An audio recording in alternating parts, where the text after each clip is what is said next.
ನಾಡಿದ್ದು ಆಗಲ್ಲ ಈಗಲೇ ಹೇಳ್ಬಿಟ್ರಲ್ಲ ಬರೋಲ್ಲ ಅಂತ. ನೆಕ್ಸ್ಟ್ ಈಗ ಬ್ರಹ್ಮಸೂತ್ರ ಭಾಷ್ಯ. ನಾರಾಯಣಂ ಗುಣೈ ಸರ್ವೈ ಹೃದಯಂ ದೋಷವರ್ಜಿತಂ ಜ್ಞೇಯಂ ಗಮ್ಯಂ ಗುರುಂಶ್ಚಾಪಿ ನತ್ವಾ ಸೂತ್ರಾರ್ಥ ಉಚ್ಯತೆ. ಓಂ ಓಂ ಅಥಾತೋ ಬ್ರಹ್ಮ ಜಿಜ್ಞಾಸ ಓಂ. ಯಾವುದೀಗ ಅಭಾವ ಅದು ಮುಗಿತಾಗಲೇ. ಭಾವಂತು ದ್ವಾದಶಾಹವತು ಉಭಯ ವಿಧಂ ಬಾದರಾಯಣೋ ಅತಃ. ವೇದವ್ಯಾಸ ಹೇಳ್ತಾರೆ ಎರಡೂ ಸರಿಯಾದದ್ದೇನೆ. ಗೊತ್ತಾಯಿತು. ಯಥಾ ದ್ವಾದಶಾಹ ಕೃತ್ವಾತ್ಮಕ ಸತ್ರಾತ್ಮಕಶ್ಚ ಭವತಿ ಏವಂ ಮುಕ್ತಭೋಗ ಬ್ರಾಹ್ಮ ಶರೀರಕೃತಃ ಚಿನ್ಮಾತ್ರಕೃತಶ್ಚ ಭವತಿ ಇತಿ ಬಾದರಾಯಣೋ ಮನ್ಯತೆ. ಏನು ಪ್ರಶ್ನೆ ಬಂದಿತ್ತು?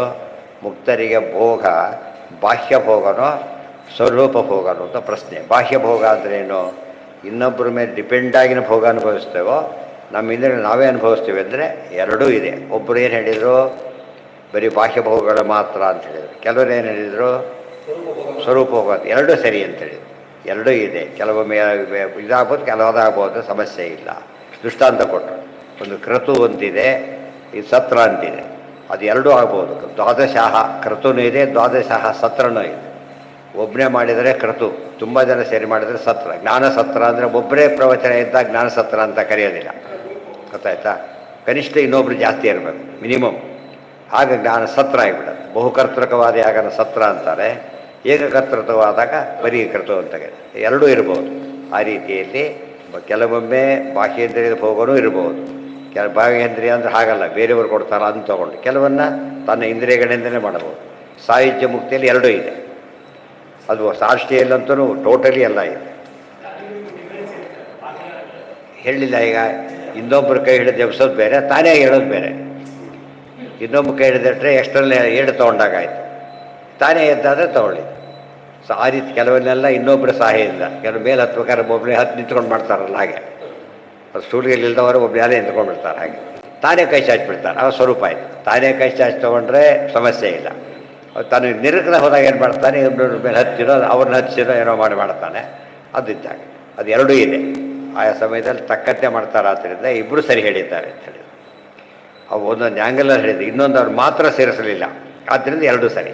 ಇದರಿಂದ ಮಾತ್ರ ಅಂತ ಹೇಳಿಬಿಟ್ರೆ ಏನಾಗ್ತಿತ್ತು? ಸಮನ್ವಯ ಮಾಡೋಕ್ಕೆ ಬರೋದಿಲ್ಲ. ಆಗ ಅವು ಒಬ್ಬರು ತಪ್ಪು ಹೇಳಿದ್ದಾರೆ ಅಂತ ಹೇಳ್ಬೋದು. ಅವ್ರು ಹೇಳಿಲ್ಲ ಹಾಗೆ. ಗೊತ್ತಾಯ್ತಾ?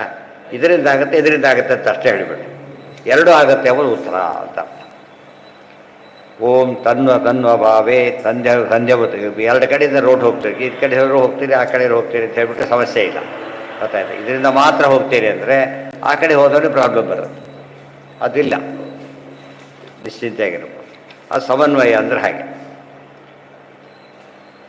ಸಂಧ್ಯಂ ಸ್ವಪ್ನ ತನ್ವಭಾವೇ ಸಂಧ್ಯವದುಪಪತ್ತೇ ಓಂ ಸತ್ಯಂ ತೃತೀಯಂ ಸ್ವಪ್ನಸ್ಥಾನಂ ಇತಿ ಶ್ರುತಿ. ಎಷ್ಟು ಫೈನಾಗಿದೆ. ಎಕ್ಸಾಂಪಲ್ ಹಾಕಿ ಕೊಡ್ತಾರೆ ನೋಡಿ. ಹೇಗೆ ಅಂದರೆ ಕನಸಲ್ಲಿ ಇದೆಯಪ್ಪ, ಕನಸಲ್ಲಿ ಎಷ್ಟು ಮಟ್ಟಿಗೆ ಇರುತ್ತೆ ಅಂತ ಕೇಳಿದ್ರೆ ಹೊಡೆದಾಟ ಏನೇನೋ ಮಾಡಿಬಿಟ್ಟಿರ್ತಾರೆ. ಆದರೆ ಸುಮ್ಮನೆ ಮಲಗಿದ್ದಾರೆ ಅಷ್ಟೇ. ಇಲ್ಲಿ ಆ ಇಂದ್ರಿಯಗಳ ವ್ಯಾಪಾರನೇ ಬೇರೆ, ಹೊರದು ಇಲ್ಲಿ ಹೊಡೆದಾಡಬೇಕಾದ್ರೆ ಬೇರೆನೇ ಬೇರೆ. ಹಾಗೇನೆ ಅರ್ಥ ಆಯ್ತು. ಈಗ ವೆರಿ ಇಂಪಾರ್ಟೆಂಟು. ಸ್ವಪ್ನ ದೃಷ್ಟಾಂತ ಕೊಟ್ಟುಬಿಟ್ರಲ್ಲ, ಎಲ್ಲರಿಗೂ ಅರ್ಥ ಆಗುತ್ತೆ. ಸ್ವಪ್ನದಲ್ಲಿ ಹೇಗೆ ಎಲ್ಲ ಇಂದ್ರಿಯ ಕೆಲಸನೂ ಸ್ವಪ್ನದಲ್ಲಿ ಮಾಡ್ತೇವೆ. ಆದರೆ ಈ ಇಂದ್ರಿಯ ಯಾವುದು ಇಲ್ಲೇ ಇಲ್ಲ. ಇವೆಲ್ಲ ಡೀಲಿಂಗ್ ಆಗೋಗ್ಬಿಟ್ಟಿದೆ. ಅದು ಯಾವ ಸ್ವರೂಪ ಇಂದ್ರಿಯದ ಒಂದು ಭಾಗ ವ್ಯಾಪಾರ ಮಾಡ್ತಾ ಇರೋದ್ರಿಂದ, ಅದೇ ರೀತಿ ಮುಕ್ತಿಯಲ್ಲಿರೋದ್ರಿಂದ ಯಾವ ಸಮಸ್ಯೆನೂ ಇಲ್ಲ. ದಿವಸ ಮನಸ್ಸೇ ತಿಳ್ಕೊಂಡ್ಬಿಟ್ರೆ ಮುಗಿದೋಯ್ತು. ಸ್ವಪ್ನದಲ್ಲಿ ಓಡಾಟ ಇರುತ್ತಾ ಇಲ್ಲ? ಓಡಾಟ, ಹಾರಾಟ, ಚೀರಾಟ ಎಲ್ಲ ಏನು ಬೇಕಾದ್ರೆ ಇರೋದು. ಹೊರಗಿನಿಂದ ಯಾವುದೂ ಇಲ್ಲ. ಮನಸ್ಸೊಂದೇ ಎದ್ದಿರೋದು. ಈ ಕಣ್ಣೆಲ್ಲ ನೋಡ್ತಿರೋದಾಗ ಈ ಕಿವಿ ಅಲ್ಲ. ಈ ಕಿವಿ ಆಗಿದ್ದು ಪಕ್ಕದವ್ರಿಗೆಲ್ಲ ಕೇಳಿಸ್ಬೇಕಾಗಿತ್ತು. ಗೊತ್ತಾಯ್ತಾ? ಕೇಳಿಸೋದಿಲ್ಲ. ಆ ಧ್ವನಿನೇ ಬೇರೆ, ಆ ಕೇಳೋ ರೀತಿಯೇ ಬೇರೆ. ಓಂ ಭಾವೇ ಜಾಗ್ರತ್ವತ್. ಓಂ ಕಣ್ಮುಚ್ಚಿ ಯೋಚನೆ ಮಾಡ್ತಾರೆ.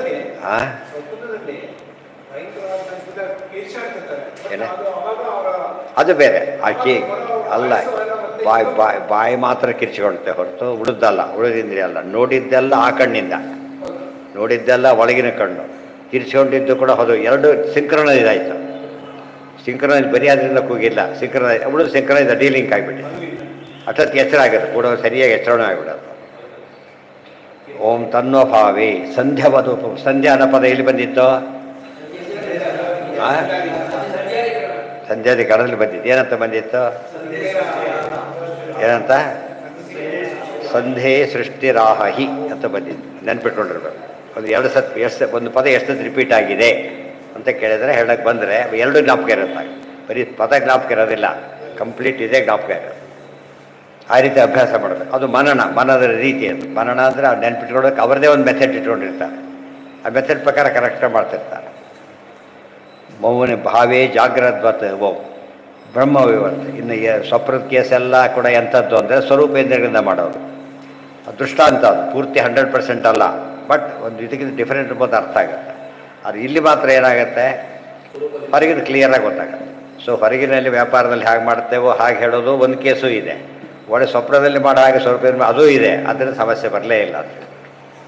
ಅದು ಎಲ್ಲರಿಗೂ ನಿತ್ಯಾನುಭವದ ಸಂಗತಿ ಕೊಟ್ಟರಾದ್ರಿಂದ ಮತ್ತೆ ಕ್ವಶನ್ ಮಾಡೋಂಗಿಲ್ಲ. ಬ್ರಹ್ಮವಿವರ್ತೆ ಸ್ವಪ್ನಸ್ಥಾನಾಂ ಯಥಾಭೋಗೋ ವಿನಾದೇಹೇನ ಯುಜ್ಯತೆ. ವಿನಾದೇಹೇನ ಅಂದರೆ ಎಲ್ಲ ಸೇರ್ಕೊಂಡ್ಬಿಡ್ತು. ಈ ದೇಹ ವಾಸನಾಮಯ, ನೋಡ್ತಿರೋದೆಲ್ಲ ವಾಸನಾಮಯನೇ. ಈ ಇಂದ್ರಿಯಗಳು ಸ್ವಪ್ನ ನೋಡ್ತಾನೆ, ಇಡ್ತಾವೋ ಎಷ್ಟು ಚೆನ್ನಾಗಿದೆ ಎಲ್ಲ ಅನಿಸ್ಬಿಡುತ್ತೆ ಅವನಿಗೆ. ನೋಡಿದರೆ ಈ ಕಣ್ಣೇ ಇಲ್ಲ, ಈ ಕಡೆ ಮರೆಕೊಂಡ್ಬಿಟ್ಟಿದ್ದಾನೆ, ಗೊತ್ತೇ ಇಲ್ಲ. ಏವಂ ಮುಕ್ತಾವಪಿ ಭವೇದ್ ವಿನಾದೇಹೇನ ಭೋಜನಂ. ಆದ್ದರಿಂದ ಸ್ವಪ್ನದಲ್ಲಿ ಊಟ ಮಾಡ್ತಾನೆ, ಇಲ್ಲೇನು ಬಾಯಿ ತೆಗೆದಿಲ್ಲ ಅವನು. ಇಲ್ಲೇ ಅನ್ನನೂ ಇಲ್ಲ, ಕಲಿಸ್ಕೊಂಡೂ ಇಲ್ಲ, ಫಸ್ಟ್ ಕ್ಲಾಸ್ ಊಟ ಮಾಡ್ತಾನೆ ಅದರೊಳಗೆ. ಗೊತ್ತಾಯ್ತಾ? ಅದಂಥ ಕನಸು ಬಿಡುತ್ತಾ ಇಲ್ಲ, ಬೀಳುತ್ತೆ. ಅಲ್ಲಿ ಊಟ ತಿಂದಿದ್ದು ಸತ್ಯ ಹೋದಲ್ಲೋ ಸತ್ಯ. ಅದು ಆ್ಯಕ್ಚುಲಿ ಈ ಇಂದ್ರಿಯಗಳಲ್ಲ, ಆ ಇಂದ್ರಿಯಗಳೇ ಬೇರೆ. ಅದೇ ರೀತಿ ಕೆಲವು ಎದ್ದ ಊಟ ಮಾಡ್ತಾರೆ, ಈ ಇಂದ್ರಿಯಗಳು ಹೌದು. ಅಲ್ಲಿ ಎಲ್ಲರೂ ಸರಿ. ಆದ್ದರಿಂದ ಸಮಸ್ಯೆ ಇಲ್ಲ. ಅಲ್ಲೂ ಆಗುತ್ತೆ. ಅಯ್ಯೋ ಸಿಕ್ಕಾಪಟ್ಟೆ ಹೊಟ್ಟೆ ತುಂಬಿದಾಗ ಆಗಿಬಿಡುತ್ತೆ ಅವನಿಗೆ, ಗೊತ್ತಾಯ್ತಾ? ಸ್ನಾನ ಮಾಡ್ತಾನೆ, ಕೆಲವು ಕಡೆ ಹೋದಾಗ ಫ್ರೆಶ್ ಆಗಿರ್ತಾನೆ. ಸ್ನಾನ ಮಾಡಿದಾಗ ಫ್ರೆಶ್ ಆಗಿರ್ತಾನೆ. ಎಲ್ಲ ನದಿಗೆ ಹೋದಾಗ ಸ್ನಾನ ಮಾಡಿದಾಗ ಕಂಡುಬಿಟ್ರೆ ಒಂದು ಫ್ರೆಶ್ನೆಸ್ ಫೀಲ್ ಆಗುತ್ತೆ, ಗೊತ್ತಾಯ್ತು? ಹಾಂ, ಸಾಕ್ಷಿ ಅದು. ಇಲ್ಲದೆ ಅವನಿಗೆ ನೋವಾಗದವ್ರಿಗೆ ಜೋರ ಕೂಗ್ತಿದ್ದೆ ಅದಕ್ಕಾಗಿದ್ರೆ ಅಥವಾ ಹೋದ ಅಲ್ಲಿ ಯಾರೋ ಔಟ್ ಅಂತ ಸ್ವಪ್ನದಲ್ಲಿ ಕ್ರಿಕೆಟ್ ಆಡಿ ಔಟ್ ಇಲ್ಲಿ ಹೋದ ಕೂಗ್ಬೋದು ಅವ್ರು ಬೇಕಾದ್ರೆ. ಅದು ಕೂಗಿದಾದ್ರೆ ಅದು ಅನುಭವ ಆಗಿದೆ ಅಂತ. ಇಲ್ದವ್ರು ಹೇಗೆ ಕೂಗ್ತಾರೆ? ಹಾಂ. ಅಸ್ಯ ಏವಂ ಮುಕ್ತಾವಪಿ ಭವೇದ್ ವಿನಾ ದೇಹೇನ ಭೋಜನಂ ಸ್ವೇಚ್ಛಯಾವ ಶರೀರಾಣಿ ತೇಜೋರೂಪಾಣಿ ಕಾಣಿಚಿತ್. ಅದೇ ರೀತಿ ಇನ್ನೊಂದು ಕೇಸ್ ಇದೆ, ಹೊಸ ಕೇಸ್ ಇದೆ, ಮೂರು ಸೇರಿ. ಒಂದು ಸ್ವರೂಪೇಂದ್ರಿಯ, ಇನ್ನೊಂದು ಸಾಯುಜ್ಯ ಬೇರೆಯವರು, ಇನ್ನೊಂದೇನೆಂದರೆ ವಿಶೇಷವಾಗಿ ಸ್ವೇಚ್ಛಯಾವ. ನಾವು ಇಷ್ಟಪಟ್ಟು ರೂಪ ತೊಗೋಬೋದು, ಬೇಕಾದ್ರೆ ಯಾವ ರೂಪ ಬೇಕಾದ್ರೂ ತೊಗೊಂಡು ಓಡಾಡ್ಬೋದು, ಹೊಸದದು. ಸೊ ಮೂರು ಕೇಸ್ ಬಂತು. ಇದೆ ಇಲ್ಲಿಲ್ಲ, ಎಲ್ಲರಿಗೂ ಇಲ್ಲ. ಇದೆ ದೇವತೆಗಳಿಗಿದೆ, ಇಷ್ಟಪಟ್ಟು ರೂಪ ತೊಗೊಂಡು ಮಾಡೋದೆಲ್ಲ ಇದೆ. ಎಲ್ರಿಗೂ ಇರೋದಿಲ್ಲ. ಇವೆರಡು ಎಲ್ರಿಗೂ ಕಾಮನ್. ಅದು ಸ್ಪೆಷಲ್ದಾಗ ಅದೊಂದು ಬೇರೆ ಇದೆ. ಸ್ವೀಕೃತ ಆ ಪರ್ಪಸ್ ಸರ್ವಾಗ ಪೂರ್ತಿ ಅಷ್ಟೇ, ಬೇರೆ ಅಲ್ಲ. ಸ್ವೀಕೃತ್ಯ ಜಾಗರಿತವದ್ಭುಕ್ತ ತ್ಯಾಗ ಕದಾಚದ ಇತಿ. ಸ್ವೀಕೃತ್ಯ ಏನದು ಬೇರೆ ದೇಹ ತೊಗೊಂಡ್ಬಿಟ್ಟು ಜಾಗರಿತವದ್ಭುಕ್ತ ತ್ಯಾಗ ಕಥ ಬೀಳದ ಎರಡು ಮಣ್ಣಕ್ಕೂ ಬರುತ್ತಾರೆ. ಕಾಮರೂಪಿಯಾಗಿ ತಗೊಳ್ಳಬಹುದು, ಕೊಡಲೂಬಹುದು, ಏನು ಬೇಕಾದ್ರೂ ಮಾಡ್ಬೋದು. ಮೂರು ಕೇಸು ಇದೆ. ಅಲ್ಲಿ ಸಹಜವಾಗಿರುತ್ತೆ, ಇಲ್ಲೂ ಕೂಡ ಅಷ್ಟೇ. ಎಕ್ಸೆಪ್ಷನ್, ಇಲ್ಲೂ ಎಕ್ಸೆಪ್ಷನ್ನೇ. ಎಲ್ರಿಗೂ ಇರಬೇಕು ಅಂತೇನಿಲ್ಲ, ಆದರೆ ಮೂರನೇ ಇರೋ ಚಾನ್ಸ್ ಇದೆ. ಹಾಂ ಹಾಂ, ಯಾವುದ ಅರ್ಜುನ ಅದು ಕರ್ಕೊಂಡೋಗಿದೆ ಆ್ಯಕ್ಚುಲಿ. ಕೈಲಾಸ ಮನಯತ್ ಪ್ರಭು, ಕೈಲಾಸ ಕರ್ಕೊಂಡು ಅಲ್ಲೇ ಇನ್ನೊಮ್ಮೆ ಕೊಡಿಸಿಬಿಟ್ಟು ಕರ್ಕೊಂಬಂದು ಇಲ್ಲೇ ಬಿಟ್ಟಿದ್ದು. ಮತ್ತೆ ಎಲ್ಲರಿಗೂ ಎಲ್ಲ ಆಗಬೇಕು ಅಂತಿಲ್ಲ, ಅರ್ಜುನಿಗೆ ಯಾವಾಗಲೂ ಆಗಬೇಕಾಗಿಲ್ಲ. ಆ ಪರ್ಟಿಕ್ಯುಲರ್ ಪ್ರಸಂಗದಲ್ಲಿ ನಡೆಯುತ್ತೆ. ಆ ರೀತಿ ಆಗಬಹುದು. ಕೆಲವು ಸರ್ತಿ ಬರೀ ಆ ಥರ ಅನಿಸುತ್ತಷ್ಟೇ, ಆಗಿರೋದೆಲ್ಲ ಅನಿಸುತ್ತಷ್ಟೆ.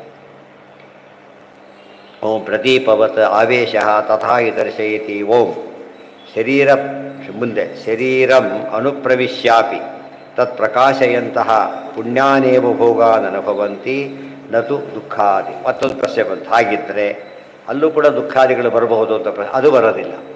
ಇಲ್ಲಿ ಎರಡೂ ಇದೆ. ಸ್ವಪ್ನದ ಒಳ್ಳೆ ಸ್ವಪ್ನ ದೃಷ್ಟಾಂತ ಕೊಟ್ಟರೆ ಏನಾಯಿತು, ಎರಡೂ ಇದೆ. ಮುಕ್ತಿಯಲ್ಲಿ ಎರಡು ಆಗಿಲ್ಲ, ದೃಷ್ಟಾಂತ ಕೊಟ್ಟಿದ್ದು ಅಷ್ಟೇ ಹೊರತು ಅಲ್ಲಿರೋದು ಯಾವುದು, ಅಲ್ಲಿ ಒಳ್ಳೆಯದೇ ಹೊರತು ಕೆಟ್ಟ ಅನುಭವ ಬರೋದೇ ಇಲ್ಲ. ಅದು ತುಂಬ ಇಂಪಾರ್ಟೆಂಟ್. ಯಥಾ ಪ್ರದೀಪೋ ದೀಪಿಕಾದಿಷು ಪ್ರವಿಷ್ಟ ತಸ್ತಂ ತೈಲಾದ್ಯೇವ ಭುಂಕ್ತೆ ನತು ತತ್ ಕಾರ್ಷ್ಣ್ಯಾದಿ. ದೃಷ್ಟಾಂತ ಕೊಟ್ಟು ದೀಪ ಹಚ್ಚಿಡ್ತಾರೆ. ಈಗ ದೀಪ ಹಚ್ಚಿಟ್ಟಾಗ ಎಣ್ಣೆಯಲ್ಲಿ ಏನೋ ದೋಷ ಇರುತ್ತೆ, ಎಣ್ಣೆಲ್ಲ ತೊಗೊಳ್ಳೋಲ್ಲ. ದೀಪ ಏನು ಮಾಡುತ್ತೆ, ಅದು ಎಣ್ಣೆ ಭಾಗ ಮಾತ್ರ ಉಳಿದ್ರೆ ನೀರಿದ್ರೆ ಬಿಟ್ಬಿಡುತ್ತೆ, ತೊಗೊಳೋದಿಲ್ಲ. ನೀರಿದ್ದು ಹತ್ತೋದೇ ಇಲ್ಲ ಫಸ್ಟು, ಆಮೇಲೆ ಬಿಟ್ಟು ಬಿಡೋದು. ಹಂಸ ಕ್ಷೀರನ್ಯಾಯ ಇಲ್ಲಿ ಹಾಗೆ. ಈ ತೈಲದ ಎಕ್ಸಾಂಪಲ್ ಕೊಟ್ಟರೆ, ಈ ಉರಿ ತಾನು ಬೇಕಾದ ಬೆಳಗ್ಲಕ್ಕೆ ಎಷ್ಟು ಅಷ್ಟ್ಮಾಂತ ಆ ಅಂಶ ತೊಗೊಳ್ಳೋದು, ಉಳಿದ ಅಂಶ ತೊಗೊಳ್ಳೋದೇ ಇಲ್ಲ. ಆ ರೀತಿಯಲ್ಲಿನೇ ಮುಕ್ತಿಯಲ್ಲಿ ಏನಿಲ್ಲ, ದೋಷ ಇಲ್ಲ. ಆದ್ದರಿಂದ ಬರೀ ಸುಖಭೋಗ ಇರುತ್ತೆ ಹೊರತು ಬೇರೆ ಭೋಗ ಇರೋದೇ ಇಲ್ಲ. ಯಾತಕ್ಕೆ ಪ್ರಶ್ನೆ ಬಂತು? ಸ್ವಲ್ಪ ದೃಷ್ಟಾಂತ ಕೊಟ್ಟಿದ್ದು ಪ್ರಶ್ನೆ ಬಂತು. ಸ್ವಪ್ನದಲ್ಲಿ ಸುಸ್ವಪ್ನ ದುಸ್ವಪ್ನ ಎರಡೂ ಹಾಗೆ. ಮೋಕ್ಷದಲ್ಲಿ ಎರಡು ವಿಧವಾದದ್ದು ಉಂಟು ಅಂದರೆ ಅದಿಲ್ಲ. ಅದು ಇಮ್ಮಿಡಿಯೇಟ್ ಕ್ವಶನ್, ಅದು ಇಮ್ಮಿಡಿಯೇಟ್ ಆನ್ಸರ್. ಅದು ಹಾಗೆ ಹೇಳಿದ್ರೆ ಆಯ್ತು ನೋಡಿ, ಎರಡು ದೊಡ್ಡ ಪಕ್ಷ ಹೊರತು ನಮ್ಮ ಮಟ್ಟದ ಪಕ್ಷ ಇದು ನಿಮ್ಮ ಮಟ್ಟದ ಪಕ್ಷ ಅಂತ ಹೇಳ್ಬಿಡ್ತೀವಿ. ಹಾಗಾಗಲಿಲ್ಲ. ಯಾಕೆ ಒಂದು ಪೂರ್ತಿ ಅಲ್ಲೇ ಕೊಟ್ಬಿಟ್ಟಾಯ್ತು ಈಗಾಗಲೇ. ಏನ ಅಲ್ಲೇ ಇಲ್ಲ. ಹಾಂ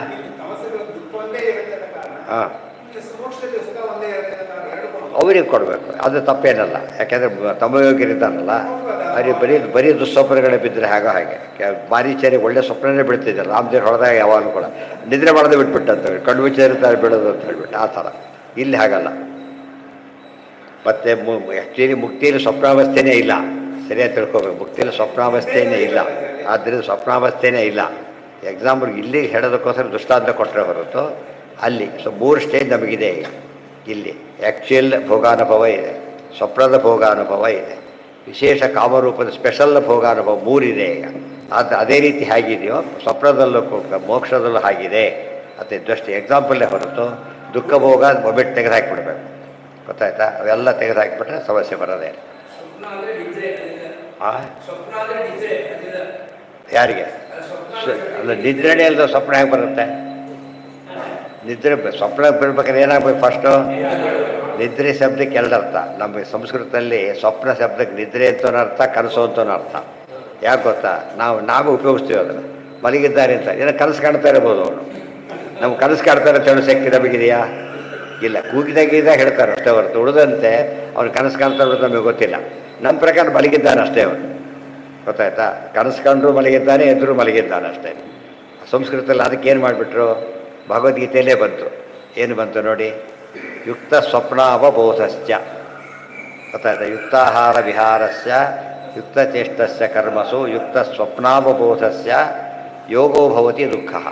ಯುಕ್ತ ಸ್ವಪ್ನಾವಬೋಧ ಅಂತ ಕರೆದುಬಿಟ್ರು ಅಷ್ಟೇ. ಸ್ವಪ್ನ, ಯುಕ್ತ ಸ್ವಪ್ನ, ಯುಕ್ತ ಬೋಧ. ಸ್ವಪ್ನದ ಎರಡೂ ಸೇರ್ಕೊಬಿಡ್ತು. ನಿದ್ರೆನೂ ಆಯಿತು, ಸ್ವಪ್ನನೂ ಆಯಿತು, ಕನಸು ಆಯಿತು. ಬೋಧ ಒಂದೇ, ಎರಡೇ ಇಲ್ಲ. ಗೊತ್ತಾಯ್ತಾ? ಆದ್ದರಿಂದ ಸಂಸ್ಕೃತದಲ್ಲಿ ನಮ್ಮ ಶಾಸ್ತ್ರದಲ್ಲಿ ಸ್ವಪ್ನ ಶಬ್ದಕ್ಕೆ ಎರಡರ್ಥನೂ ಇದೆ. ಸ್ವಾಪನಃ ವಿಷ್ಣು ಸಹಸ್ರನಾಮ. ಸ್ವಾಪನ ಬದುಕಿಗೆ ನಿದ್ರೆ ಕೊಡ್ತಾನೆ ಅಂತ, ಕನಸು ಕೊಡ್ತಾನೆ ಅಂತಲೂ ಅರ್ಥ. ಅದು ಸಂಧ್ಯೆ ಸೃಷ್ಟಿ ಆ ಸೂತ್ರನೂ ಸೇರಿಸ್ಬೇಕು, ಅದಕ್ಕೆ ಈ ಸೂತ್ರನೂ ಸೇರಿಸ್ಬೇಕು. ಗೊತ್ತಾಯ್ತಾ? ಮಲಗಿಸೋದು ಪರಮಾತ್ಮನೇ, ಕನಸು ಕೊಡೋದು ಪರಮಾತ್ಮನೇ. ಎರಡರ್ಥನೂ ಬರುತ್ತೆ. ಇಲ್ಲ ಇನ್ನೊಂದು ನಾಮ ಬೇಕಾಗ್ತಿತ್ತು ಅದಕ್ಕೆ. ಕನಸು ಕೊಡೋ ರೂಪ, ನಿದ್ರೆ ಕೊಡೋ ರೂಪ ಅಂತ ಹೇಳಬೇಕಾಗಿಲ್ಲ. ಎರಡಕ್ಕೂ ಒಂದೇ ಯೂಸೇಜ್ ಇಟ್ಕೊಂಡು ಎರಡಕ್ಕೂ ಅರ್ಥ ಮಾಡೋಕ್ಕೆ ಬರುತ್ತೆ. ಏನೇ ಎಲ್ಲಿ ದುಸ್ವಪ್ನ ನಾಶನ?